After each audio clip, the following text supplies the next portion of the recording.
समझने की कोशिश करें। जब आपको ये सारी बातें समझ आ जाएंगी तो निश्चित रूप से डेफिनेटली आपका क्वेश्चन ठीक होगा।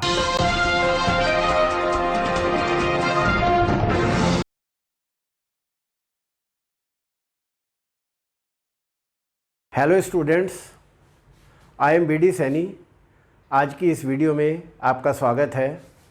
आज की इस वीडियो में मैं इनकम एंड एक्सपेंडिचर अकाउंट, एक चैप्टर है, इसकी क्या इम्पोर्टेंस है इसके बारे में बताना चाहूँगा। और हमारे वीडियो में देखने के बाद काफ़ी स्टूडेंट्स के रिक्वेस्ट आई है कि आप इस चैप्टर के बारे में कुछ हमें और बातें, हमारे डाउट्स क्लियर करें।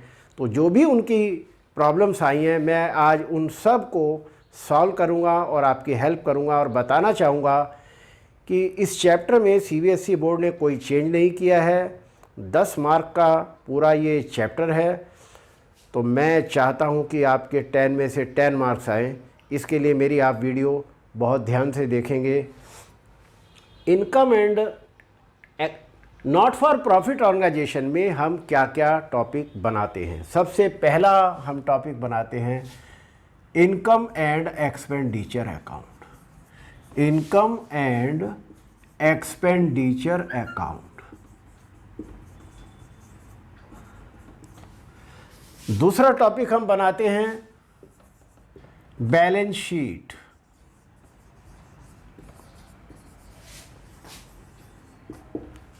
उस क्लब की हम balance sheet in the end of the year, in the end of year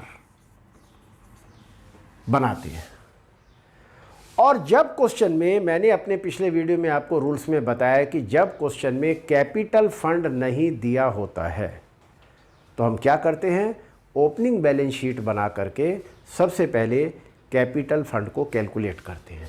तो तीसरा पॉइंट जो कि बहुत इंपॉर्टेंट है बन गया है कि when capital fund is not given, capital fund is not given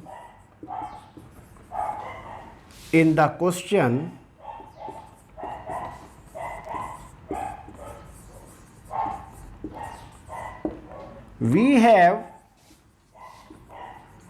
we have to find out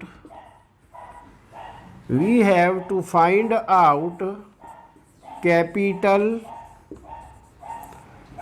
by preparing opening balance sheet।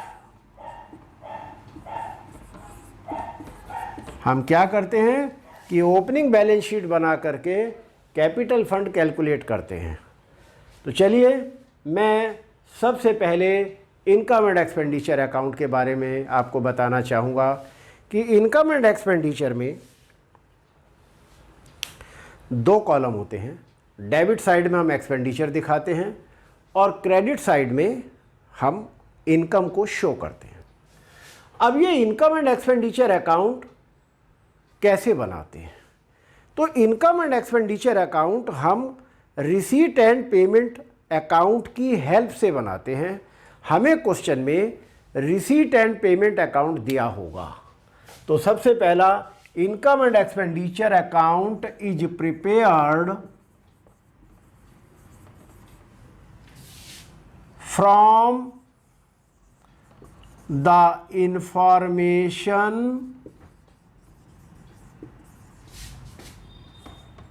given in receipt and payment account, receipt and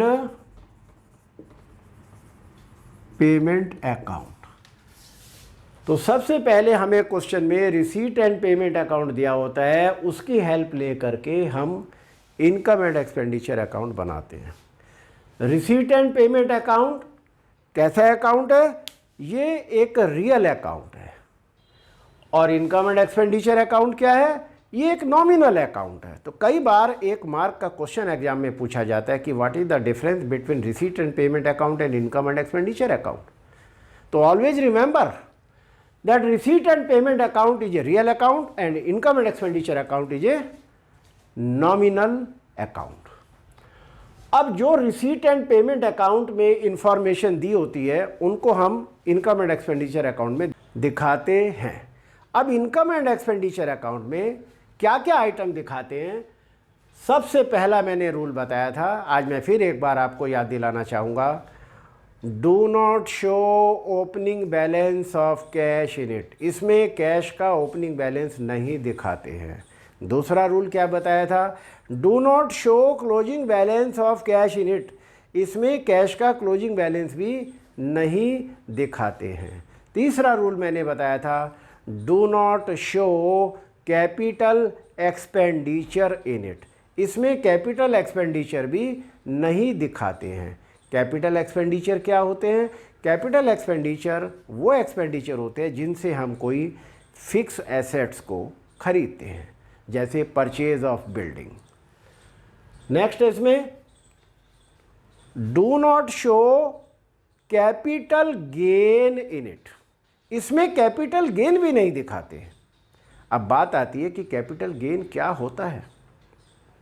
जब हम किसी एसेट्स को बेचते हैं और बेचने से हमें कुछ प्रॉफिट होता है, तो वो जो प्रॉफिट होता है वो हमारा कैपिटल गेन होता है। तो किसी एसेट्स को हमने बेचा तो बेचने से जो पैसा आया उसका वो रेवेन्यू वो कैपिटल गेन है, तो हम उस कैपिटल गेन को इनकम एंड एक्सपेंडिचर में नहीं दिखाते। लेकिन उस एसेट्स को बेचने से हमें कोई प्रॉफिट हुआ है या लॉस हुआ है, उसको इनकम एंड एक्सपेंडिचर में ज़रूर दिखाते हैं। तो अगर प्रॉफिट हुआ है तो इनकम एंड एक्सपेंडिचर के क्रेडिट में दिखाएंगे, और अगर लॉस हुआ है तो हम इनकम एंड एक्सपेंडिचर के डेबिट में दिखाएंगे। Loss on sale of fix assets, कि एसेट्स को बेचने से हमें लॉस हुआ। तो अभी हमने 4 पॉइंट बताए कि do not show opening balance of cash, do not show closing balance of cash, do not show capital expenditure, do not show capital gain. तो अब आता है तो इसमें दिखाएंगे क्या। तो याद रखिए, इनकम एंड एक्सपेंडिचर में only current year's revenue, income and expenditure are shown, यानी कि जो करंट ईयर के रेवेन्यू, इनकम और एक्सपेंडिचर होते हैं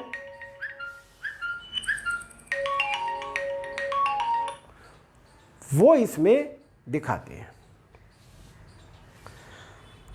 इसके अलावा इनकम एंड एक्सपेंडिचर में हम क्या क्या नहीं दिखाते, डोनेशन फॉर बिल्डिंग, यानी कि स्पेसिफिक डोनेशन, जितने भी स्पेसिफिक डोनेशन होते हैं वो हम इनकम एंड एक्सपेंडिचर में नहीं दिखाते हैं। इसके अलावा लाइफ मेंबरशिप फी, लाइफ मेंबरशिप फी को भी हम इनकम एंड एक्सपेंडिचर में नहीं दिखाते। क्यों नहीं दिखाते, क्योंकि life membership fee is paid once in the life of, एक बार पे करता है, तो इसलिए because it is non recurring, क्योंकि हमारी जो लाइफ मेंबरशिप है वो नॉन रेकरिंग है, बार बार नहीं मिलती, हमें एक ही बार मिलती है, तो इसलिए लाइफ मेंबरशिप फी को भी हम इनकम एंड एक्सपेंडिचर में नहीं दिखाते। एक बहुत इंपॉर्टेंट पॉइंट आता है लीगेसी। लीगेसी क्या होता है, legacy is the amount received at the will of deceased person. जब किसी व्यक्ति की डेथ हो जाती है और मरणोपरांत अपनी प्रॉपर्टी को किसी के नाम करता है, या उसे हम लीगेसी कहते हैं। तो लीगेसी भी 2 तरह की होती है, एक जनरल लीगेसी और एक स्पेसिफिक लीगेसी। तो जो जनरल लीगेसी होती है, यानी कि क्वेश्चन में लीगेसी के बारे में कुछ नहीं कहा है, तो हम उसे इनकम एंड एक्सपेंडिचर में दिखाते हैं। पर कोई स्पेसिफिक लीगेसी होती है, यानी कि किसी स्पेसिफिक काम के लिए कोई पैसा दिया गया है, उसे हम इनकम एंड एक्सपेंडिचर में नहीं दिखाते। मान लिया किसी ने बिल्डिंग के लिए हमें प्रॉपर्टी अपनी सारा पैसा दे दिया, वो लीगेसी इनकम एंड एक्सपेंडिचर में नहीं आती। इसके अलावा depreciation on fix assets income and expenditure के डेबिट में आते हैं। जितने भी रेवेन्यू एक्सपेंडिचर है वो डेबिट में आते हैं और इनकम को क्रेडिट में आते हैं। कोई आउटस्टैंडिंग करंट ईयर के होते हैं एक्सपेंसेस, उन्हें जोड़ देते हैं। प्रीवियस ईयर के आउटस्टैंडिंग माइनस कर देते हैं, करंट ईयर के एडवांस को माइनस कर देते हैं, प्रीवियस ईयर के एडवांस को जोड़ देते हैं। इसी तरह सब्सक्रिप्शन, इनकम एंड एक्सपेंडिचर के क्रेडिट में एक बहुत इंपॉर्टेंट बात आती है subscription. Subscription is the main source of income of NPO. Subscription जो है वो एनपीओ की मेन सोर्स ऑफ इनकम है, उसे हम इनकम एंड एक्सपेंडिचर के क्रेडिट साइड में दिखाते हैं। अब अगर सब्सक्रिप्शन के बारे में नीचे एडजस्टमेंट दे रखी है कि करंट ईयर के आउटस्टैंडिंग सब्सक्रिप्शन है तो ऐड कर देते हैं, प्रीवियस ईयर के आउटस्टैंडिंग है तो माइनस कर देते हैं, करंट ईयर के एडवांस हमें कोई सब्सक्रिप्शन मिला है उसे माइनस कर देते हैं और प्रीवियस ईयर के एडवांस को जोड़ देते हैं, यानी कि ऐड कर देते हैं। इस तरीके से उस एडजस्टमेंट को हम यहाँ इनकम एंड एक्सपेंडिचर में कंप्लीट कर देते हैं। फिर इनकम एंड एक्सपेंडिचर की अगर क्रेडिट साइड का टोटल ज़्यादा है, यानी कि इनकम साइड का टोटल ज़्यादा है, एक्सपेंडिचर का कम है, तो डिफरेंस को हम सरप्लस मान लेते हैं और उस सरप्लस को फिर जब हम बैलेंस शीट बनाते हैं उस बैलेंस शीट में कैपिटल में ऐड कर देते हैं। और अगर एक्सपेंडिचर साइड का टोटल ज़्यादा है, इनकम साइड का टोटल कम है, तो डेफिसिट आएगा, उस डेफिसिट को बैलेंस शीट में कैपिटल में से माइनस कर देते हैं। अब कई बार एग्जाम में क्वेश्चन में एक बहुत बढ़िया एडजस्टमेंट दिया होता है,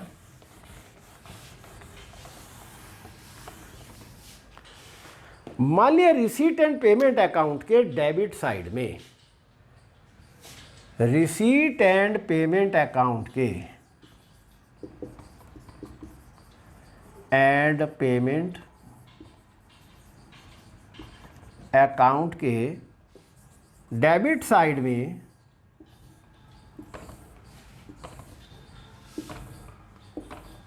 हमें एक आइटम दी हुई है to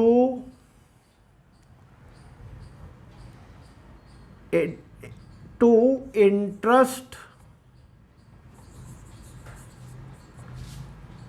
at the rate of 8% per annum received rupees 40,000। तो ये इंटरेस्ट ऑन इन्वेस्टमेंट दिया हुआ है, interest at the rate of per annum received on investment, यानी कि इन्वेस्टमेंट का हमें ये रिसीट साइड है और ये पेमेंट साइड है। रिसीट हम ऊपर लिख देते हैं और ये पेमेंट साइड है।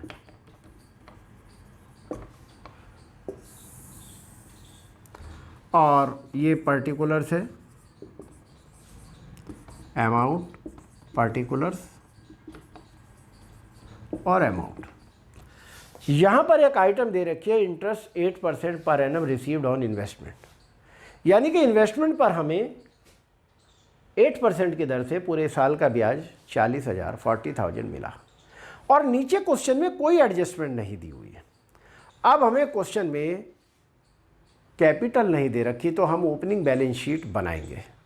तो जब हम ओपनिंग बैलेंस शीट बनाएंगे तो उसमें हम जितनी भी ओपनिंग एसेट्स हैं, ओपनिंग लायबिलिटीज़ हैं, वो सब ज़रूर लिखेंगे। तो हमें इस पॉइंट को ध्यान में रखना है कि जब हम ओपनिंग बैलेंस शीट बनाएंगे, जब हम ओपनिंग बैलेंस शीट बनाएंगे तो हम एसेट साइड में और लायबिलिटी साइड में क्या क्या लिखेंगे। सबसे पहले हम ओपनिंग बैलेंस ऑफ कैश लिख देंगे और जो क्वेश्चन में नीचे इन्फॉर्मेशन में हमें एसेट्स दी हुई हैं वो लिख देंगे।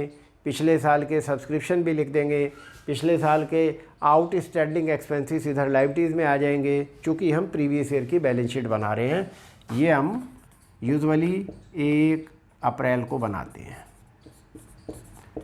यानी कि पिछले साल की बनाते हैं जो भी ईयर दिया होगा। तो इस क्वेश्चन में हमें, चूँकि हमें 40,000 रुपया इंटरेस्ट भी मिला है इन्वेस्टमेंट के ऊपर, तो यहाँ बैलेंस शीट में हमें इन्वेस्टमेंट दिखाना पड़ेगा क्योंकि हमारे पास इन्वेस्टमेंट बुक्स में हैं। अब वो इन्वेस्टमेंट कितने हैं इस बात का हमें कैलकुलेशन करना पड़ेगा। तो हमें जो इन्वेस्टमेंट मिले हैं वो 40,000 है और उसका रेट ऑफ इंटरेस्ट क्या है, 8% है। तो 8/100 करके कैलकुलेट करके आया होगा। तो हम उस रेशो को रिवर्ट कर देंगे। जब हम रिवर्ट करेंगे तो क्या होगा, हमें इन्वेस्टमेंट की ओरिजिनल वैल्यू पता चल जाएगी। यानी कि हम करेंगे 100/8। 8% का मतलब 8/100 होता है, तो उसको हम रिवर्ट करके इसके साथ मल्टीप्लाई करेंगे और 8 से इसे काटेंगे और हमारा इन्वेस्टमेंट 5 लाख आ गए। अब हम ये चेक भी करेंगे कि हमारी इन्वेस्टमेंट 5 लाख करेक्ट है या नहीं। तो हम इस 5 लाख का यानी कि 5 लाख का अगर हम 8% करते हैं तो वही काट करके 40,000 इंटरेस्ट आता है या नहीं आता है। तो ये 40,000 इंटरेस्ट हमने यहाँ क्वेश्चन में हमें दिया हुआ है। तो इसका मतलब क्या हुआ कि हमारा ये जो 5 लाख रुपए हमने इन्वेस्टमेंट निकाला है ये बिल्कुल करेक्ट है।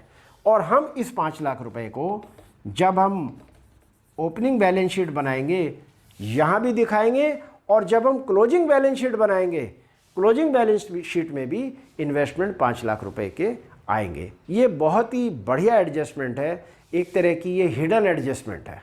हिडन एडजस्टमेंट का मतलब जो क्वेश्चन में हमें देखने से पता नहीं चल पा रही, तो हम पता कैसे लगाएंगे, यहाँ से पता लगाएंगे कि interest at the rate of 8% per annum received on investment, कि हमें इन्वेस्टमेंट से 8% ब्याज मिला है। तो वो कैसे मिला है तो हम पता लगाना चाहेंगे कि भैया हमारे इन्वेस्टमेंट कितने थे।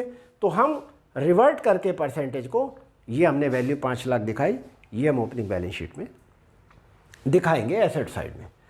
और हमने ये क्रॉस चेक भी कर लिया, जब हम 5 लाख का 8% करेंगे वही 40,000 आ जाता है।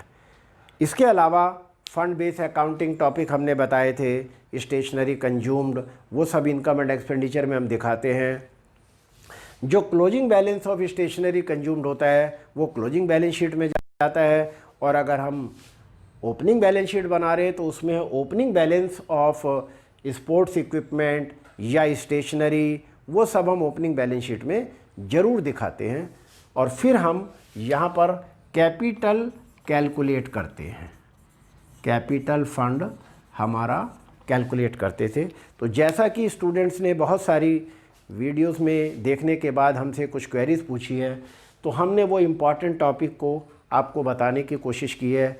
और मुझे उम्मीद है कि आप हमारी वीडियो को ध्यान से रेगुलर देखें और जो हम आपको बता रहे हैं उनको ध्यान से सुने और देखें और समझें, समझने की कोशिश करें। जब आपको ये सारी बातें समझ आ जाएंगी तो निश्चित रूप से डेफिनेटली आपका क्वेश्चन ठीक होगा।